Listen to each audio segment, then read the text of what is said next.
Hello guys. അപ്പോൾ ഞാൻ ഇന്നലെ രാത്രി കേട്ട ഒരു ന്യൂസിനെ കുറിച്ചിട്ട് സംസാരിക്കാനാണ് ഇപ്പോൾ വന്നിട്ടുള്ളത്. അതായത് ഛത്തീസ്ഗഡിലെ കന്യാസ്ത്രീകളെ പോലെ രാജസ്ഥാനിലെ പാസ്റ്ററിനെ പോലെ ഒഡീഷയിലും RSS പ്രവർത്തകരാൽ ക്രിസ്തീയ വൈദികരും അതേപോലെ തന്നെ കന്യാസ്ത്രീകളും ആക്രമിക്കപ്പെട്ടു എന്നുള്ളതാണ് ഇന്നലെ രാത്രി പുറത്തു വന്ന ന്യൂസ്. നിങ്ങളെല്ലാവരും അറിഞ്ഞിട്ടുണ്ടാവും. ജോൺ ജോർജിനെയാണ് BJPയുടെ പുതിയ നേതൃത്വം അറ്റുപോയിട്ടുള്ള ക്രിസ്തീയരുമായിട്ടുള്ള ബന്ധം കൂട്ടിച്ചേർക്കാൻ വേണ്ടിയിട്ട് നിശ്ചയിച്ചിട്ടുള്ളത്.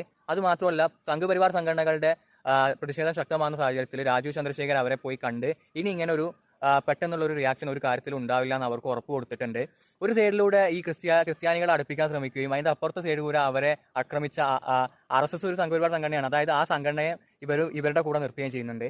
അപ്പോൾ ഒന്നെങ്കിൽ അവിടെ നിൽക്കണം, അതല്ലെങ്കിൽ ഇവിടെ നിൽക്കണം. രണ്ടിന്റെ ഇടയ്ക്ക് ഇങ്ങനെ നിൽക്കരുത്. രണ്ടിലേതെങ്കിലും ഒന്നും മതി. ഒഡീഷയിൽ ആ വൈദികർ RSS പ്രവർത്തകരിൽ നിന്ന് അക്രമം നേരിട്ടപ്പോൾ RSS പ്രവർത്തകർ ഇവരോട് പറഞ്ഞൊരു കാര്യമുണ്ട്: ഇവിടെ ഭരിക്കുന്നത് BJD അല്ല BJP ആണെന്നുള്ളത്. എൻ്റെ വീഡിയോ സ്ഥിരമായിട്ട് കാണുന്നവർക്ക് അറിയായിരിക്കും. ഞാനിത് മുന്നേ പറഞ്ഞതാണ്, നമുക്കറിയാവുന്ന കാര്യമാണ്.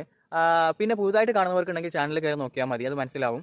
BJP ഭരിക്കുന്ന സംസ്ഥാനങ്ങളിൽ ആഭ്യന്തരം കുത്തഴിഞ്ഞ് കിടക്കുകയാണ്. അവിടെ ഭരണം കൈയാളുന്നതും അല്ലെങ്കിൽ അവിടുത്തെ നിയമം കയ്യിലെടുക്കുന്നതും ഈ പറയുന്ന RSS പോലത്തെ പരിവാർ സംഘടനകളാണ് എന്നുള്ളത് നിങ്ങൾ മനസ്സിലാക്കുക.